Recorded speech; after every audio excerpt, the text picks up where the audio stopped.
అందరికీ నమస్కారం. పరిశ్రమలకు భూ కేటాయింపుల మీద మేము కౌన్సిల్లో అడిగిన ప్రశ్నకు ఐటీ శాఖ మంత్రి గారైన లోకేష్ గారు సమాధానం చెప్పకుండా బుల్డోజ్ చేస్తూ సభను పక్కత్రోవ పట్టించడానికి ప్రయత్నించారు. యాక్చువల్గా మేము అడిగింది ఏంటంటే, ఇప్పుడు భూమి డెవలప్ చేయాలంటే ప్రభుత్వ రంగ సంస్థ అయిన ఏపీఐఐసి ఉంది కదా, అది ఉంచుకొని కూడా ఎందుకు ఐటీ కంపెనీల పేరుతో భూ కేటాయింపులు చేస్తూ రియల్ ఎస్టేట్ సంస్థలకి అతి తక్కువ ధరలకి భూములు ఇస్తూ ఉన్నారు అని మేము అడిగాం. అసలు వీటికి సరైన సమాధానం చెప్పకపోవడానికి కారణం ఏంటంటే, ఈ భూ కేటాయింపుల వెనక పెద్ద స్కామ్ ఉంది. స్కామ్ ఉండడం వలన వీళ్ళు లోపాయికారి ఒప్పందాలు చేసుకొని ఇలా అతి తక్కువ ధరలకి భూ కేటాయింపులు చేయడం వలన వీళ్ళు సరైన సమాధానం చెప్పలేని పరిస్థితిలో ఈరోజు ఈ ప్రభుత్వం ఉంది. తీసుకుంటే రహేజా డెవలపర్స్కి 99 పైసలకే 27 ఎకరాల భూమిని కట్టబెట్టేశారంట. ఎంత దారుణం! అలాగే అడ్రస్ లేని వర్సా కంపెనీకి డెడ్ చీప్గా 3000 కోట్ల విలువైన భూమిని కట్టబెట్టాలని వీళ్ళు ప్రయత్నించారు. దానికి కూడా వాళ్ళు ఏమని చెప్తూ ఉన్నారంటే, పచ్చి అబద్ధం, అసలు మేము కట్టబెట్టలేదు అని చెప్తున్నారు. అసలు వర్సాకైతే ఎస్ఐపిబి వరకు కూడా ఫైల్ అయ్యింది. వెళ్ళి ఎస్ఐపిబి ఆమోదం కూడా అయిపోయాక మా వైఎస్ఆర్ కాంగ్రెస్ పార్టీ దీని మీద పెద్ద ఎత్తున నిరసన తెలియజేయడం, అలాగే సాక్షి మీడియా కూడా ఈ స్కామ్ని బయటికి తీసుకురావడంతో అప్పుడు వీళ్ళు వెనక్కి వెళ్ళడం జరిగింది.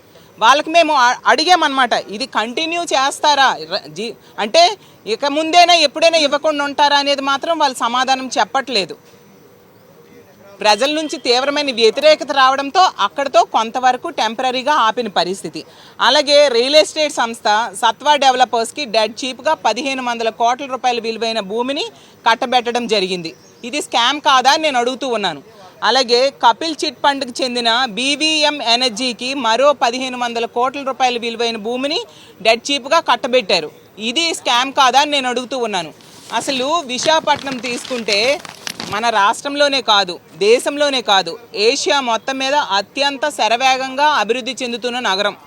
అలాంటి నగరంలో రూపాయికి కనీసం టీ కూడా రాదు, కనీసం గుప్పెడు పప్పు బెల్లాలు కూడా రాని పరిస్థితి. అలాంటిది ఈరోజు రూపాయికి 100,000 కోట్ల రూపాయల విలువైన భూముల్ని అప్పనంగా కట్టబెట్టేస్తూ ఉండే పరిస్థితి మనం చూస్తూ ఉన్నాము. అసలు మనకు మొదట రాష్ట్ర రాజధాని హైదరాబాద్, ఇప్పుడు పక్క రాష్ట్ర రాజధాని హైదరాబాద్లో వాళ్ళు ఎకరా 150 కోట్లకు కూడా అమ్ముతున్నారు. మా విశాఖపట్నంలో తీసుకుంటే 150 పైసల లోపు అమ్మే పరిస్థితి చూస్తూ ఉన్నాం. ఇంకా అమరావతి ఇంకా పునాది దశలో ఉంది. అక్కడ కూడా మా విశాఖపట్నం కంటే ఎక్కువ రేటు ఉంది భూములకి ప్రభుత్వం ఇస్తూ ఉంది. అంటే ఇంకా పునాది స్థాయిలో ఉన్న అమరావతి కంటే కూడా తక్కువ రేటుకి విశాఖపట్నంలో భూములు పప్పు బెల్లాల్లా ఈరోజు పంచుతూ ఉండే పరిస్థితి చూస్తూ ఉన్నాం. అసలు ప్రభుత్వం భూ కేటాయింపులు వెనకబడిన ప్రాంతాల్లో తక్కువ ధరలకు చేసిందంటే అర్థం చేసుకోవచ్చు. ఎందుకంటే ఆ ప్రాంతం అభివృద్ధి చెందాలి, ఆ వెనకబడిన ప్రాంతాలు రూరల్ ప్రాంతాల్లో రేటు తక్కువ ఉంటుంది అని. కానీ విశాఖపట్నం లాంటి నగరాల్లో అంత కాస్ట్లీ ల్యాండ్స్ ఇంత తక్కువ రేటుకి ఎందుకు మీరు ఇస్తున్నారు? దీని వెనక ఖచ్చితంగా స్కామ్ ఉంది, లోపాయికారి ఒప్పందాలు, లోపాయికారి అండర్స్టాండింగ్స్ ఉన్నాయని తెలియజేస్తూ ఉన్నాను. అలాగే తీసుకుంటే దీన్ని ఎంత కాస్ట్లీ ల్యాండ్ కదా, ప్రభుత్వం ఎందుకు వేలం వేయట్లేదు? వేలం వేస్తే ప్రభుత్వానికి ఆదాయం వస్తుంది కదా, దాని మీద దృష్టి పెట్టకుండా అప్పనంగా ప్రభుత్వ భూములు కట్టబెట్టడానికి ఎందుకు ప్రయత్నిస్తుంది అని ప్రభుత్వాన్ని మేము అడగడం జరిగింది. అలాగే తీసుకుంటే విశాఖపట్నంలో ఆ గీతం విద్యా సంస్థకి 54.79 ఎకరాల భూమిని వాళ్ళు కబ్జా చేసి దాన్ని రెగ్యులరైజ్ చేయడానికి ప్రయత్నిస్తే ప్రభుత్వం నుంచి పూర్తి సహకారం 5,000 కోట్ల రూపాయల విలువైన భూమిని తన కుటుంబ సంస్థ అయిన గీతం విద్యా సంస్థకి వీళ్ళు దారాదత్తం చేయబోతూ ఉన్నారంటే ఎంత దారుణమైన పరిస్థితులు ఉన్నాయో అర్థం చేసుకోవచ్చు. ఏదో విశాఖపట్నంని ఫైనాన్షియల్ క్యాపిటల్ చేస్తామని చెప్పారు. ఫైనాన్షియల్ క్యాపిటల్ చేయలేదు సరికదా, దోపిడీ క్యాపిటల్గా ఈరోజు చంద్రబాబు నాయుడు గారి కూటమి ప్రభుత్వం చేసింది అనేది స్పష్టమైంది. సంపద సృష్టిస్తాను అన్నారు. ఈరోజు సంపదను దోచుకుంటూ ఉండే పరిస్థితి చూస్తూ ఉన్నాము. అసలు విశాఖపట్నంలో భరత్ గారికి 5 లక్షల పైగా ఓట్ల మెజారిటీ అక్కడ ప్రజలు ఇవ్వడం జరిగింది. వీళ్ళేమో 5,000 కోట్ల రూపాయల భూమిని దోచుకుంటున్నారు అదే భరత్ గారు. ఎంత దారుణమైన పరిస్థితులు ఈ రాష్ట్రంలో ఉన్నాయో అర్థం చేసుకోవచ్చు. అసలు ఆ, మేము ప్రభుత్వాన్ని అడగడం జరిగింది, ఎందుకు వేలం వేయట్లేదు, అలాగే ఈ రియల్ ఎస్టేట్ సంస్థకి ఇచ్చే భూముల్లో 50 నుంచి 60% వాళ్ళు నచ్చిన అవసరాలకు వాడుకునే వెసులుబాటు ఇచ్చారా లేదా అంటే అది ఇచ్చారు వీళ్ళు, కానీ దానికి సమాధానం లేదు, దాటవేయడం జరిగింది. అలాగే ఐటీ పార్కులు ఉన్నాయి, వీటన్నిటిని కూడా ఏపీఐసి నుంచి తప్పించేస్తారా అని అడిగితే దానికి కూడా సమాధానం లేని పరిస్థితి. అసలు ఏపీఐసి కాదని ఎందుకు రియల్ ఎస్టేట్ సంస్థలకి మీరు భూములు కేటాయిస్తున్నారు అంటే కూడా దానికి కూడా సరైన సమాధానం చెప్పని పరిస్థితి మనం చూస్తూ ఉన్నాము.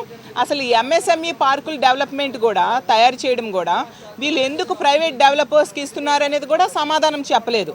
అంటే వీళ్ళు ఎంతసేపు కూడా ఈ స్కాము జరగడం కోసం అన్ని రకాలుగా ప్రయత్నాలు చేసుకుంటూ ఉన్నారు తప్ప ప్రజలకి సరైన సమాధానం చెప్పట్లేదు అనే విషయం అర్థమవుతుంది. ఈ సత్వా లాంటి సంస్థ అయితే బెంగళూరు, హైదరాబాదు లాంటి నగరాల్లో బహిరంగ మార్కెట్లో ధరలకి వాళ్ళు భూములు కొని వాటిని రియల్ ఎస్టేట్కి చేసుకుంటూ ఉంటారు. అలాంటి వాళ్ళకి 1.5 కోటికే కేటాయించడం అంటే ఎంత దారుణమో ఆలోచించండి ఈ రాష్ట్ర ప్రజలు చెప్తూ ఉన్నాను. అలాగే కపిల్ చిట్ ఫండ్స్కి చెందిన బీవీఎం ఎనర్జీకి కూడా 1.5 కోట్లతో 30 ఎకరాలు కేటాయించారు. వీళ్ళకి ఎందుకు మార్కెట్ ధరకి ఇవ్వలేదు అని నేను అడుగుతూ ఉన్నాను. ఈ విధంగా తీసుకుంటే ఈ రాష్ట్రంలో ఈ భూ కేటాయింపులన్నింటి వెనక కూడా లోపాయికారి ఒప్పందాలు చేసుకొని వీళ్ళు ముడుపులు తీసుకొని ఒక పెద్ద స్కామ్కి అంకురార్పణ చేశారనే విషయం స్పష్టమైంది. ఎప్పటికైనా మీకు నమ్మి ఓట్లేసిన ప్రజలకి ఇంత మోసం చేయడం చాలా దారుణం. ఈ భూ దోపిడీని ఆపాల్సిందిగా ప్రభుత్వాన్ని కోరుతూ సెలవు తీసుకుంటున్నాను.